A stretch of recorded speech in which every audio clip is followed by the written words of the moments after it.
My name is Catherine. I'm 34 years old, and I've been staying with my mom at our family house ever since my dad died 3 years ago. I decided to stay because I didn't want to leave my mom alone. So I've been here for 3 years now. During this time, some really bad people came to see us. These people were my own brother, Bob, and his wife Jane. I've known Bob since he was born, and Jane has been his girlfriend since they were in middle school. Bob used to bring Jane home during vacations, so I got to know her too. To be honest, I can't forget about those two. They used to bully me just for fun. Both of my parents were usually busy with work, so they weren't around much on weekends.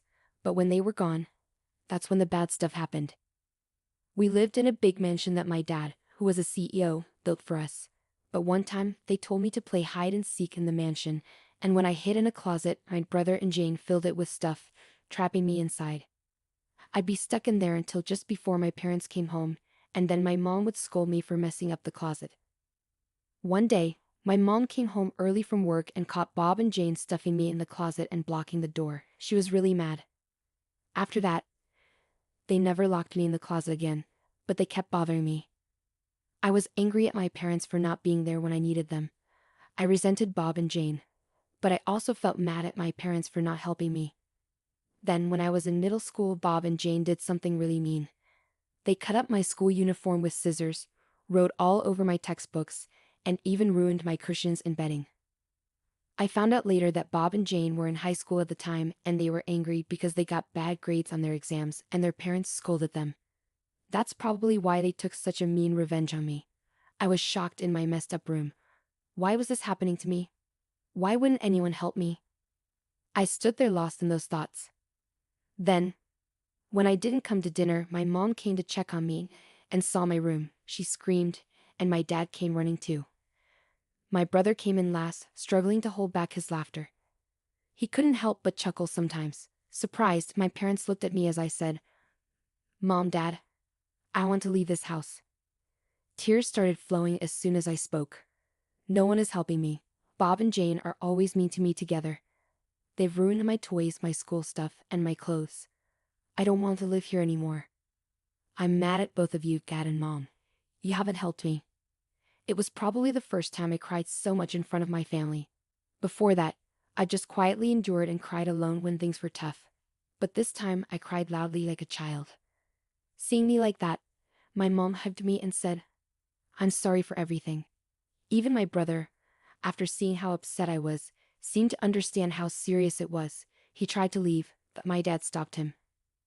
"Do you understand what you've done? This is serious," my father said. Even though he wasn't yelling, his voice was scary, even to me, who wasn't being scolded. "Come on, Dad. It's not like we committed a crime. We were just having some fun," my brother replied. "Destruction of property is a crime. You need to understand that you have to make up for it," my father explained.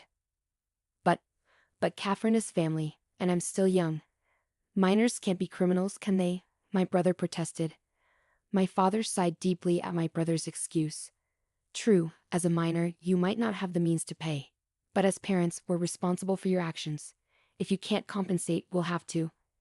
It's time for you to go live with your uncle." Uncle?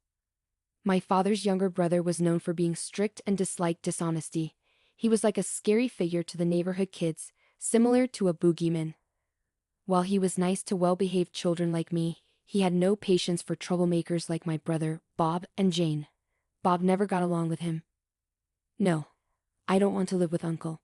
I promise I'll behave better," my brother begged. "I've heard that promise too many times.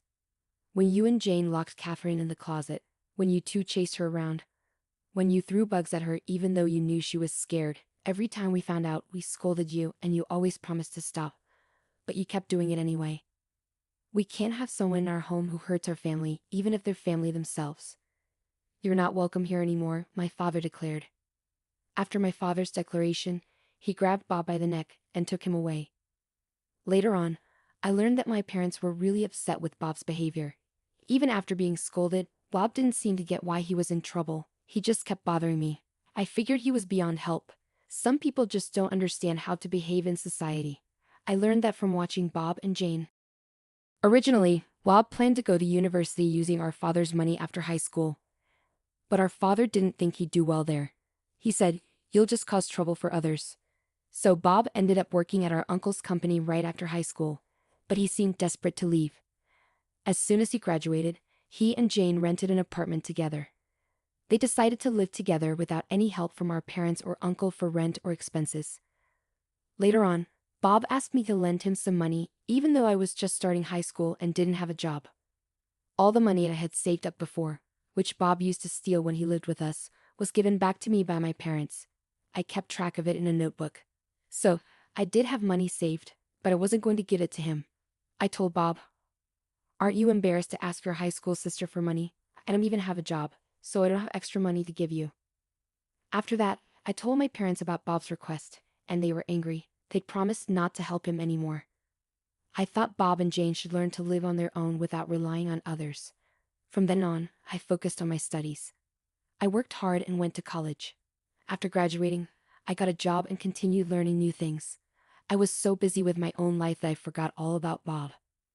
As I had forgotten about him, an invitation to Bob's wedding arrived at our house. The bride was Jane, of course, his partner. So they're finally tying the knot. I thought as my parents and I discussed whether we should go to the wedding of a family member. However, a few days before the wedding, my father collapsed and was taken away by an ambulance. He had always been frail, but this was the first time he had collapsed, so my mother and I panicked and called for help. During this crisis, I reached out to my brother, but he brushed me off, saying, "I'm getting married soon. Don't bother me during this important time." Even when I told him our father was urgently hospitalized, he dismissed it, saying, "He just tripped, right? Make sure you come to my wedding." Then he hung up. Sadly, our father passed away shortly after. With the funeral arrangements underway, my mother and I informed my brother that we couldn't attend his wedding. Despite his insistence that we should be there, my mother and I decided not to go. We also let Jane's parents know about our father's passing and our inability to attend. While Jane's parents understood, my brother and Jane accused us of disrespect for not attending. The message my mother and I received on our voicemail accusing us of rudeness was so absurd that it made me wonder who the real rude person was.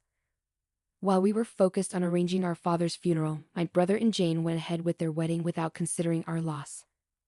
After that, my mother and I never brought it up, but we felt like our relationship with my brother was completely broken.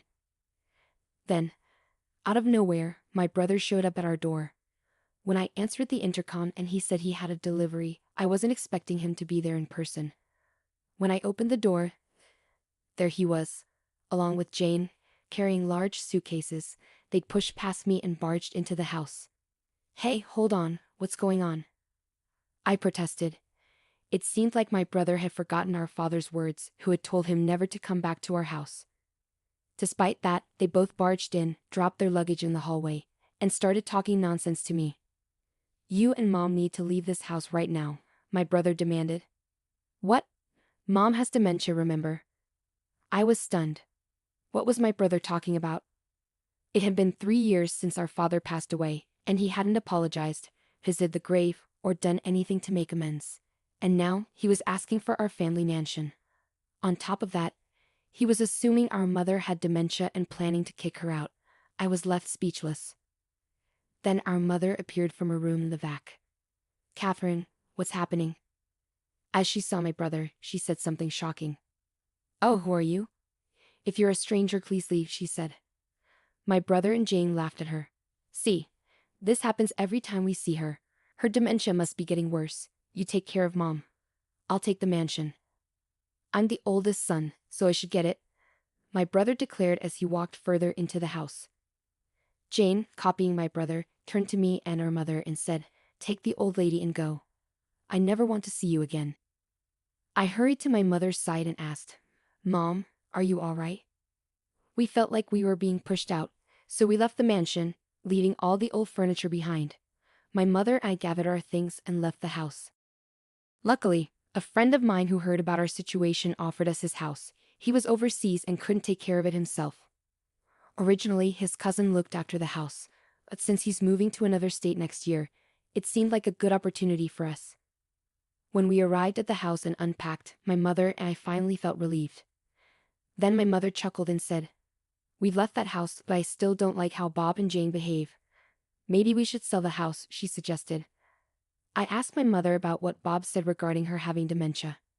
She explained, "That's just a story they made up. About 2 years ago, they started asking me for money all the time, but they didn't even attend their father's funeral. And they never bothered to check on me afterward." I couldn't believe their audacity to ask for money after all they'd done. So every time they asked, I pretended not to know them and said, "Who? I don't know you. You're a stranger to me, right?" "Oh, I understand now," I remarked.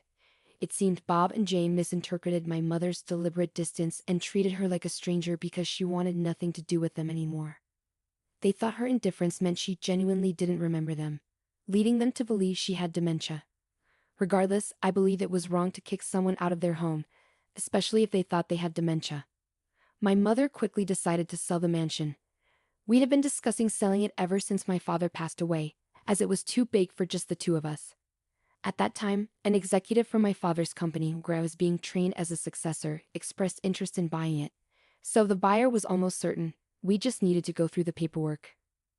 When I spoke to a real estate contact and explained the situation to the executive, they agreed that leaving the mansion with Bob and Jane would lead to serious problems. It was clear that action needed to be taken swiftly. A week later, our phones wouldn't stop ringing.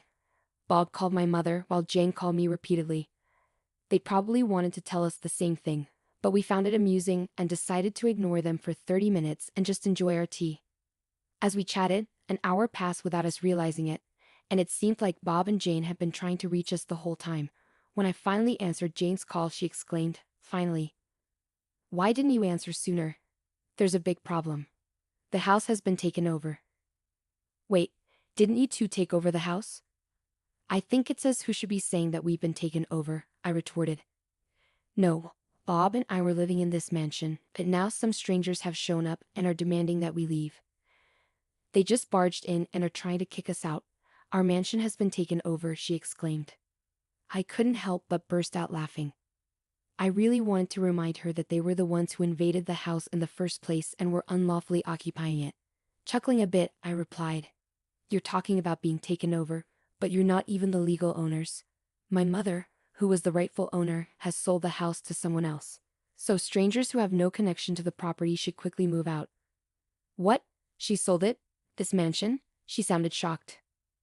"But this mansion belongs to Bob," she protested. "When did anyone ever say that?" I questioned. "Well, no one explicitly said it, but Bob is the eldest son. Isn't it natural for him to eventually inherit this house, the property, and his dad's company? And I'll be living as the elegant wife of the CEO in this mansion," Jane argued. Despite her confidence, Jane seemed panicked. I couldn't help but burst out laughing again. The fact that she assumed Bob would automatically inherit the mansion and become the CEO of the company his father ran was astonishing. Such naive thinking, I thought to myself. Given Jane's strong belief, Bob probably also thought he would inherit both the mansion and the company, even though no one had ever promised him that. Once more, I couldn't help but laugh at Jane's words. "Bob is the boss, and you're his wife? How can you even think that's possible? You both started at the company without any special training or education to run it," I chuckled. Jane seemed surprised by my teasing. She shot back, "Well, I might inherit the company from my uncle then." I laughed even harder. "You should check the company news first. And about my uncle's business, his cousin's son is already running it." "What? So Bob can't be CEO, and I can't be a CEO's wife?" Jane couldn't believe it. "That's right. Can I hang up now?" "I don't think I need to talk to strangers anymore," I said. "Please, Catherine, wait. Can you give us some money?" Jane pleaded. I hung up the call, but later I heard what happened next from Uncle. Bob and Jane didn't want to leave the mansion. They clung to the pillars and refused to go. Uncle had to come and pick them up. It turns out, since they were hired by Uncle's company, they were undergoing strict training, and they were so scared that they cried when Uncle took them away. They were taken to a mountain retreat owned by one of Uncle's friends because they were too unpredictable on their own. Uncle warned them that if they didn't behave at the retreat, they'd be stuck there forever. Despite this, they tried to escape multiple times but got caught every time. Meanwhile, the person who was supposed to manage the house was my fiancé, who's currently working abroad. I'm living in his parents' house now. He's planning to come back home this year, so we'll start planning our wedding soon. My mother and uncle who helped us will be invited to the wedding, but Bob and Jane won't be invited.